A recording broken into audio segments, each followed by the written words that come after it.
Well, pretty much everything has been said, but it hasn't been said by me. I want to focus on the statement, must the Jewish diaspora provide total and unconditional support to the decisions of the Israeli government? First, there is no Jewish diaspora. There are multiple Jewish diasporas. To say that Jews are one people, and we are, is not to say that we are all the same. In fact, we are the most variegated people on earth. Sadducees, Pharisees, Hillel, Shammai, Hasidim, Misnagdim, Orthodox, Reform, religious, secular, and so on.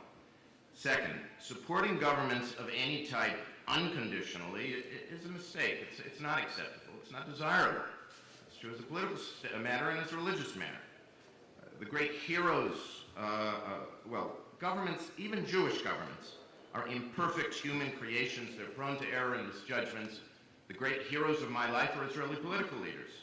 But if we look over the entire sweep of Israeli history, it seems to me that only an anti-Semite could believe that Israel has always, in every instance, had the leadership that she deserves. Now, third, neither the right nor the left in the diaspora has adopted the view that it is obligated to unconditionally support Israeli governments. We diaspora Jews have deep-felt convictions about what's necessary for Israel's welfare. When we feel that Israel's well-being is threatened, we raise our voices. Let's be honest, the right in the diaspora often did not support the governments of Rabin, Peres, Barak, and Omer, and the left often did not support the governments of Shamir, Netanyahu, and Sharon. We play this little game. When you have a government of the right, as we do now, the diaspora forces of the right demand unity, which often means something, which always means something that is right-wing, and sometimes something that is orthodox. And when you have a government of the left, the diaspora forces of the left demand unity, which means something that is left-wing, and often pluralistic or non-orthodox. Except in times of true and extreme crisis, which generally means a major war, unity of views is virtually never on the diaspora agenda of either side. So please, no self-righteous statements here by either right or left.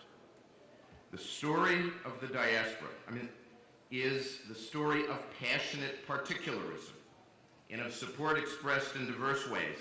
And generally speaking, the diaspora should not expect of itself, and the government of Israel should not expect of itself, that there will be total and unconditional support for government positions. The default position should be, both in Israel and the diaspora, we have to accept this diversity and in fact welcome it. Now, having said that, am I saying that there are no red lines? And the answer is I'm not saying that. In the real world, you have to have some lines. If being pro-Israel means everything, then it means nothing. Unconditional support may be an unreasonable standard, but even a big tent is only so big. And we've all talked about that in some ways.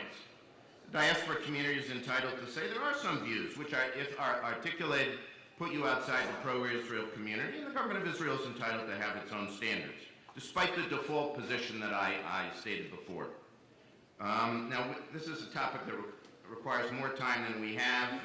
Some things that are on my agenda, if you support the international BDS movement, it seems to me you're outside the camp. If you make excuses for terror or anti-Semitism, you're outside the camp. If you oppose every exercise of military power by the state of Israel and question every act of self-defense by the government of Israel, you're on the edge, if not outside the camp. And if you fail to affirm the commitment, Israel's commitment to be a Jewish and democratic state, you are also outside of the camp. And Jewish and democratic means having a secure Jewish majority and being democratic in the commonly accepted meaning of that term. Pursuing policies that make it impossible for Israel ever to be Jewish and democratic, and that condemn Israel to being a binational or, God forbid, an anti-democratic state, that means abandoning classical Zionist values. And those people, too, are outside the camp. So once again, let's refrain from accusatory fingers pointed left or right. If we're drawing red lines, they cut both ways. And one other point requires mention.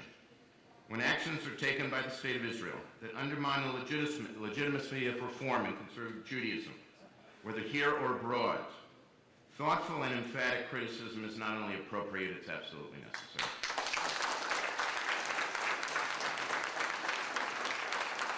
To view Israel as their home, and then allow the Knesset to rule that the Jewish way of life of the majority of world Jewry is fraudulent and inauthentic in the eyes of the Jewish state. My conclusion, We can't simply sing Hatikva and engage in selective admiration of the good in Israel while ignoring the bad. But neither can we shrug the Volk and fall victim to apathy or constant destructive criticism simply because loving Israel is a bit more complicated than it once was.